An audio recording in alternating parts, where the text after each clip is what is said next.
네, 오늘 저희가 살펴볼 소식은요. 설탕세와 경고문, 국민건강증진책이라는 제목의 기사입니다. 네, 안녕하세요. 혹시 매일 마시는 콜라병에요.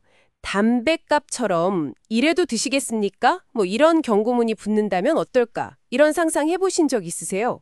생각만 해도 좀 그렇죠. 네, 바로 이런 설탕세하고 경고문 도입에 대한 우리 국민들의 생각을 서울대학교에서 조사를 했더라고요. 아, 설문조사 결과군요. 네, 맞습니다.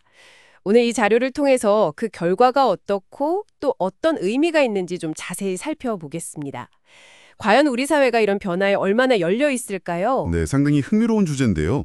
자료를 보면 당류가 많이 든 식품에 일종의 건강 부담금 형태로 설탕세를 매기는 방안, 네네. 그리고 또 청량음료 같은 데다가 설탕 위험성을 알리는 경고문을 넣는 방안, 이 두 가지에 대한 국민들의 의견을 조사한 거죠. 맞아요.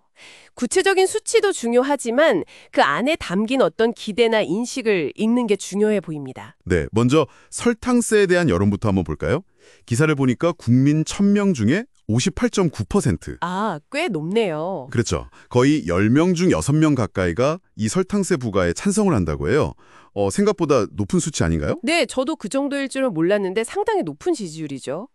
근데 여기서 더 흥미로운 건요. 이 세금으로 그럼 뭘 할 거냐, 어디에 써야 하냐, 이 질문에 대한 답이에요. 아, 사용처요? 네, 필수 공공의료 지원이라든지 아니면 노인이나 취약계층 지원, 또 청소년들 체육활동이나 급식 질 향상 같은 이런 데 써야 한다는 의견이 많았다는 거죠. 아하. 그러니까 단순하게 세금 걷어서 끝나는 게 아니라 이걸 국민 건강 증진이라는 더 큰 목표와 연결해서 생각하고 있다는 뜻 아닐까요? 그렇네요. 그냥 세금이 아니라 뭔가 목적이 분명한 그런 느낌인데요.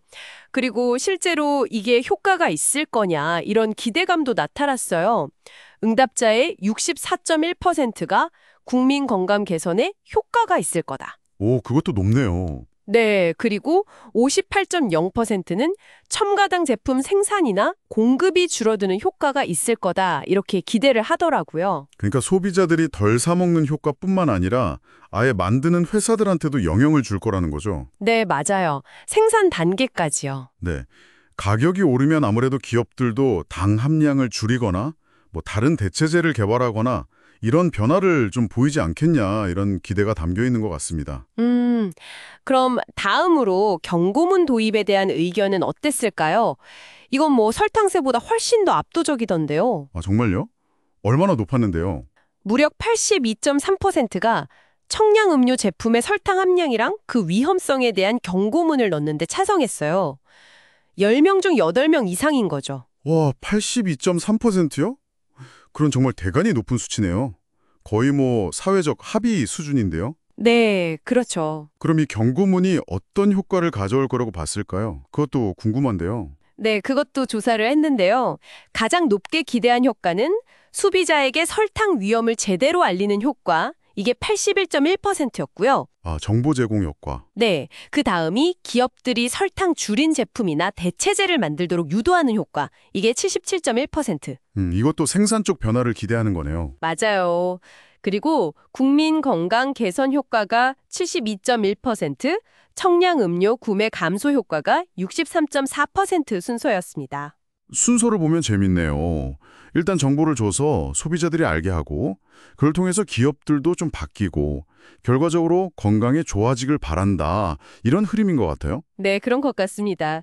근데 이런 논의가 우리나라만 하는 건 아니잖아요. 아, 그렇죠. 당연히 아니죠. 기사를 보니까 설탕세는 이미 100년도 더 전에 1922년에 노르웨이에서 시작됐다고 하고요. 네, 꽤 오래됐죠. 그리고 특히 2016년에 세계보건기구 WHO에서 권고한 이후에는 영국, 프랑스 포함해서 전 세계 117개 나라로 늘었다고 해요. 맞아요. 2000년대 초반만 해도 한 17개국 정도였거든요. 아, 정말요? 네. 근데 불과 한 20년 사이에 100개국 이상 늘어난 거예요. 이걸 보면 설탕을 너무 많이 먹는 문제가 정말 전 세계적인 문제고 이걸 정책적으로 해결하려는 노력이 아주 큰 흐름이라는 걸 알 수 있죠. 그렇군요. 아마 우리나라에서 이렇게 찬성 여론이 높은 것도 이런 국제적인 분위기랑 전혀 무관하진 않을 겁니다. 네, 오늘 저희가 살펴본 자료를 보니까요. 한국 사회에서 설탕세 도입이나 또 청량음료에 경고문을 붙이는 것에 대해서 지지 여론이 상당히 높다는 걸 확인할 수 있었습니다. 특히 이걸 통해서 건강이 더 좋아질 거라는 기대가 큰 것 같아요. 네, 맞습니다. 이게 국민 건강이라는 어떤 공익적인 가치, 또 개인의 선택의 문제, 그리고 관련 산업에 미칠 영향까지 여러 가지를 생각하게 만드는 결과인 것 같습니다. 그러게요. 여기서 마지막으로 한 가지 좀 생각해 볼 질문을 던져보고 싶습니다. 네, 어떤 걸까요? 이렇게 국민적인 공감대도 높고 또 세계적인 추세이기도 한데 이게 실제 정책으로 만들어지기까지는 또 어떤 논의나 과정들이 더 필요할까요? 단순히 찬성률이 높다고 해서 바로 시행되기는 어려울 수도 있잖아요. 아, 그렇죠. 현실적인 문제들이 있겠죠. 네. 그리고 기업들은 단순히 그냥 뭐 대체제를 만드는 수준을 넘어서서 이 변화의 흐름 속에서 어떤 새로운 방식으로 대응하고 또 어떤 기회를 찾아낼 수 있을까요? 이런 질문들을 스스로에게 한번 던져보시는 것도 오늘 나눈 이야기의 흥미로운 후속 탐구가 되지 않을까 싶습니다. 기자님, 오늘도 함께 해주셔서 감사합니다. 네, 감사합니다. 다음 에피소드에서 뵙겠습니다.